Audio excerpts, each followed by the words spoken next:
محترم ناظرین، کہ آپ بھی کسی کاروبار میں دھوکہ کھا چکے ہیں؟ کہ آپ کے ساتھ بھی کسی نے کاروبار میں غلط کیا ہے؟ کہ آپ کا بھی روپیہ پیسہ کسی نے کھایا ہے؟ کہ آپ کا بھی روپیہ پیسہ کسی نے مار لیا ہے؟ تو گھبرانے کی، پریشان ہونے کی کوئی ضرورت نہیں ہے، کیونکہ رزق اللہ تبارک و تعالیٰ نے اپنے ذمے لے رکھا ہے۔ حضرت مولانا پیر ذوالفقار صاحب فرماتے ہیں کہ میرے پاس ایک شخص آیا جو زارو قطار رو رہا تھا اور اس کی آنکھوں سے آنسو ٹپک رہے تھے۔ میں نے اس سے رونے کی وجہ معلوم کی کہ بھائی صاحب اتنا کیوں رو رہے ہو، کس وجہ سے اتنے پریشان ہو، کس وجہ سے اتنے رو رہے ہو۔ وہ شخص خاموش تھا، کچھ بولنے کو تیار نہیں تھا۔ حضرت مولانا پیر ذوالفقار صاحب فرماتے ہیں کہ میں نے بار بار اصرار کیا، تب جا کر وہ شخص بولا اور اس نے کہا کہ حضرت میں ایک کمپنی میں جاب کیا کرتا تھا اور میں وہاں بہت دنوں سے جاب کرتا تھا، لیکن وہاں سے میں ریٹائر چاہتا تھا، یعنی اس جاب کو چھوڑنا چاہتا تھا اور چاہتا تھا کہ یہاں سے جو بھی بینیفٹ، جو بھی روپیہ پیسہ مجھ کو ملے، میں اس کو اپنے گھر، اپنے بچوں کے لیے یا دوسرے کام کے لیے اس روپیے پیسے کو گھر رکھ دوں۔ کمپنی کے مالک بھی جب انہوں نے اس طرح کا اصرار کیا، وہ شخص کہتے ہیں کہ جب میں نے کمپنی والوں سے اس طرح کی بات کی تو وہ بھی اس چیز پر راضی ہو گئے اور انہوں نے مجھے 16 لاکھ روپے دیے۔ ان روپیے پیسے کو لے کر میں گھر پر آ گیا، میں نے ان روپیے پیسے کو گھر پر رکھ دیا اور پھر کوئی دوسرا کام جس سے کہ ہمارا گھر کا خرچہ چل سکے وہ میں تلاش کرنے لگا۔ مجھ کو ایک کام ایسا مل گیا کہ جس سے ہمارا مہینہ بھر کا خرچ پورا ہو جاتا، ہمارا گھر کی ضروریات پوری ہو جاتی۔ وہ شخص کہتے ہیں کہ پھر ایک مرتبہ میرے پاس میرے ایک دوست کا فون آتا ہے، میرا دوست مجھ سے کہتا ہے کہ ایک کام ہے، اس کے اندر آپ کو کچھ روپیے پیسے لگانے ہیں، لیکن حضرت میں روپیے پیسے لگانے سے بہت زیادہ ڈر رہا تھا۔ مجھ کو یہ ڈر تھا کہ یہ روپیے پیسے اب میں نے اپنے بچوں کے واسطے رکھے ہیں، دوسرے کوئی ضروری کام کے واسطے رکھے ہیں، کہیں ایسا نہ ہو کہ میرے یہ روپیے پیسے مارے جائیں۔ تو میرا دوست بار بار میرے پاس فون کرتا رہا۔ میں ایک مرتبہ اسی سوچ میں، اسی غم میں گھر بیٹھا ہوا تھا۔ میری بیوی میرے پاس آتی ہے اور کہتی ہے کہ آپ پریشان کیوں ہو؟ آپ کے چہرے پر پریشانی ظاہر ہو رہی ہے، آپ کے چہرے پر پریشانی دکھ رہی ہے، کس وجہ سے آپ پریشان ہیں، کس وجہ سے آپ غمگین ہیں؟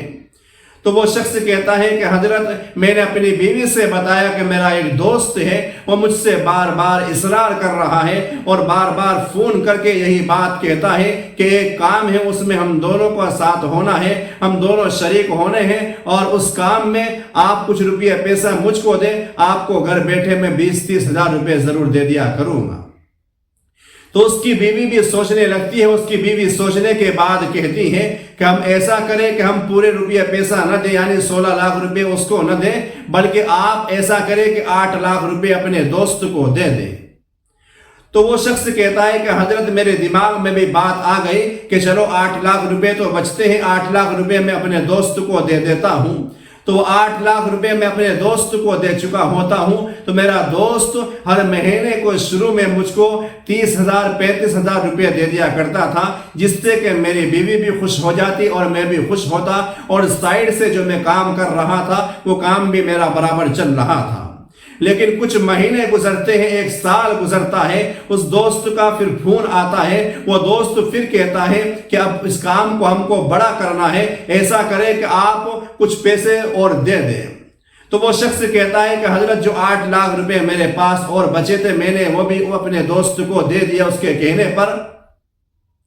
اس کے بعد کیا ہوتا ہے؟ اس کے بعد ہوتا یہ ہے کہ ہر مہینے کی شروع میں چونکہ میرا دوست میرے روپیہ پیسہ تنخواہ جو تھی وہ دے دیا کرتا تھا، لیکن جیسے ہی میں نے 8 لاکھ روپے اور دیے، اس کے بعد میرا دوست مہینے کے شروع کی تاریخ میں میری تنخواہ جو روپیہ پیسے مجھ کو دیتا تھا اس سے ٹال مٹول اس نے کرنا شروع کر دی۔ کبھی 3 دن کے بعد، کبھی 5 دن کے بعد، کبھی 20 دن کے بعد مجھ کو 20-30 ہزار روپے دیتا۔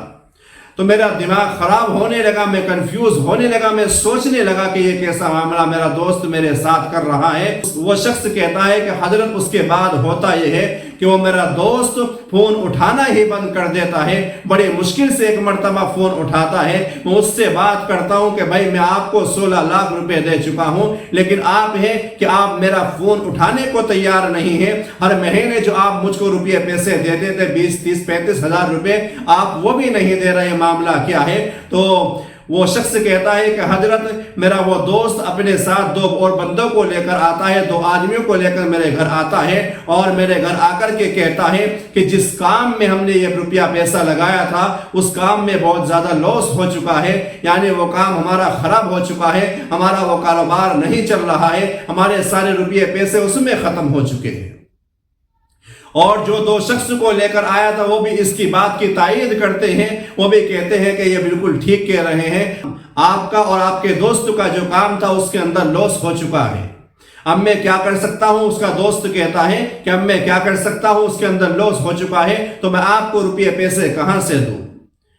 تو حضرت مولانا پیر ذوالفقار صاحب جب اس کی بات کو سنتے ہیں تو کہتے ہیں کہ پریشان ہونے کی، گھبرانے کی کوئی ضرورت نہیں ہے۔ حضرت مولانا پیر ذوالفقار صاحب اس سے معلوم کرتے ہیں کہ اچھا تو یہ بتا کہ رزق زمین میں ہے یا آسمان میں ہے؟ تو وہ شخص کہتا ہے کہ حضرت مجھے تو معلوم نہیں ہے۔ حضرت مولانا پیر ذوالفقار صاحب فرماتے ہیں کہ اللہ تبارک و تعالیٰ فرماتا ہے وَفِي السَّمَاءِ رِزْقُكُمْ، کہ تمہارا رزق آسمان میں ہے، اللہ تبارک و تعالیٰ کے ذمے تمہارا رزق ہے، آسمان میں تمہارا رزق ہے، تمہارا رزق کوئی چھین نہیں سکتا ہے، اس نے تمہارے ساتھ گھوٹالا کیا ہے، اس نے تمہارے روپے پیسے کو کھایا ہے، اس نے تمہارے ساتھ دھوکہ دھڑی کی ہے، تو اس کو کرنے دو، آپ اللہ تبارک و تعالیٰ پر توکل کریں، اللہ تبارک و تعالیٰ پر بھروسہ کریں اور آپ اپنا کام برابر کرتے رہیں، انشاءاللہ اللہ تبارک و تعالیٰ اس سے بھی زیادہ بہتر آپ کو بدل عطا فرمائے گا۔ وہ شخص وہاں سے چلا جاتا ہے، لیکن پریشانی چونکہ اندر ہوتی ہے، اس کے دل کے اندر ایک گلٹ ہوتا ہے کہ جو روپیہ پیسہ میں نے اپنے بچوں کے واسطے اکٹھا کر کے رکھا تھا وہ روپیہ پیسہ میرا تمام کا تمام ختم ہو چکا ہے۔ جب وہ گھر پر کچھ عرصہ گزرتا ہے، کچھ دن گزرتے ہیں، اس کی بیوی کہتی ہے کہ ہمارا جو گاؤں ہے اور اس گاؤں کے بندے شہر سے جا کر کے کھیتوں کے لیے کھاد لاتے ہیں، تو آپ ایسا کریں کہ کمپنی میں جائے اور وہاں سے کھاد لانا شروع کر دے اور کچھ بینیفٹ پر کچھ روپے پیسے بڑھا کر کے گاؤں والوں کو دے۔ تو وہ شخص کہتا ہے کہ میرے پاس تو کچھ روپیہ پیسہ نہیں ہے، لیکن اس کی بیوی اصرار کرتی ہے، تو وہ شخص وہاں پر کمپنی میں جاتا ہے اور وہاں پر جا کر اصرار کرتا ہے کہ مجھ کو آپ کھاد کے 10 کٹے دیں، میں کچھ دنوں کے بعد روپیہ پیسے دے دوں گا، لیکن کمپنی والے انکار کر دیتے ہیں کہ بغیر روپیہ پیسے کے کیسے ہم آپ کو یہ کھاد کے 10 کٹے دے سکتے ہیں۔ لیکن جو اس کا کمپنی کا چیئرمین ہوتا ہے، یعنی ایک کمپنی کا بڑا مالک تھا، اس کے بعد جو دوسرا بندہ ہوتا ہے اس کے نیچے، تو اس کے دل میں رحم آتا ہے، اس شخص کے اوپر وہ بھروسہ کرتا ہے اور کہتا ہے کہ اس کو 10 کٹے دے دو، اور اگر اس نے پیسے ان 10 کٹوں کے نہیں دیے تو میرے ذمے ہیں، یعنی میں اس کے روپے پیسے دینے کے لیے تیار ہوں۔ یہ شخص 10 کٹے لے کر گاؤں کے اندر جاتا ہے اور کچھ منافع میں ان گاؤں والوں کو بیچ دیتا ہے، اس کے بعد 20 کٹے 30 کٹے اسی طریقے سے یہ شخص شہر جاتا اور کمپنی سے کھاد کے کٹے خریدتا اور گاؤں والوں کو منافع کے ساتھ بیچتا تھا، جس کا نتیجہ یہ نکلتا ہے کہ یہ شخص جب اس کام کو کرتا رہا تو پھر 1 ٹرک 2 ٹرک اور اسی طریقے سے جو گاڑی کے بڑے گاڑی آتی وہ تمام کی تمام گاڑی اس کے گھر پر آ جاتی اور یہ تمام گاڑی کو اپنے گھر پر اترواتا اور پورے گاؤں والوں کو وہ کھاد کے کٹے دے دیتا۔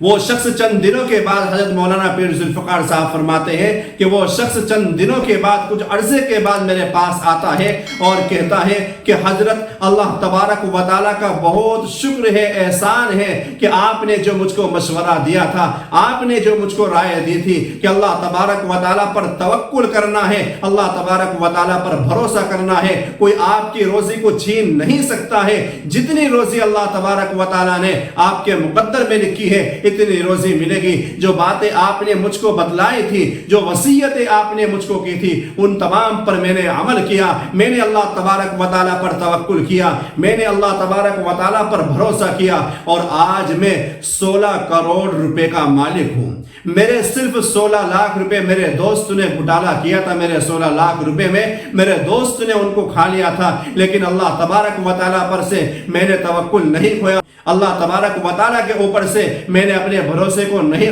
ہٹایا۔ آج اللہ تبارک و تعالیٰ نے مجھ کو 16 کروڑ روپے کا مالک بنا دیا ہے۔ تو اس لیے میرے دوستو، اس ویڈیو کے ذریعے سے یہی پیغام پہنچانا مقصد ہے، اور اس واقعے سے ہم سب کو یہی سبق ملتا ہے کہ اللہ تبارک و تعالیٰ کے اوپر سے ہم سب کو اپنا توکل نہیں ہٹانا ہے، اللہ تبارک و تعالیٰ کے اوپر سے ہم سب کو بھروسہ نہیں ہٹانا ہے۔ ہر حال میں اللہ تبارک و تعالیٰ کے اوپر بھروسہ کرنا ہے۔ اگر آپ کے دوست نے، آپ کے رشتہ دار نے، یا کسی نے بھی آپ کے ساتھ کچھ غلط کر دیا ہے تو اس کو کرنے دے۔ کتنے دن وہ آپ کا روپیہ پیسہ کھا سکتا ہے، لیکن آپ اللہ تبارک و تعالیٰ کے اوپر برابر توکل کرتے رہیں، اللہ تبارک و تعالیٰ کے اوپر آپ برابر بھروسہ کرتے رہیں، پھر اللہ تبارک و تعالیٰ آپ کو اس سے دوگنا اور چوگنا دے گا۔ تو دعا کریں کہ اللہ ہم سب کو عمل کی توفیق عطا فرمائے۔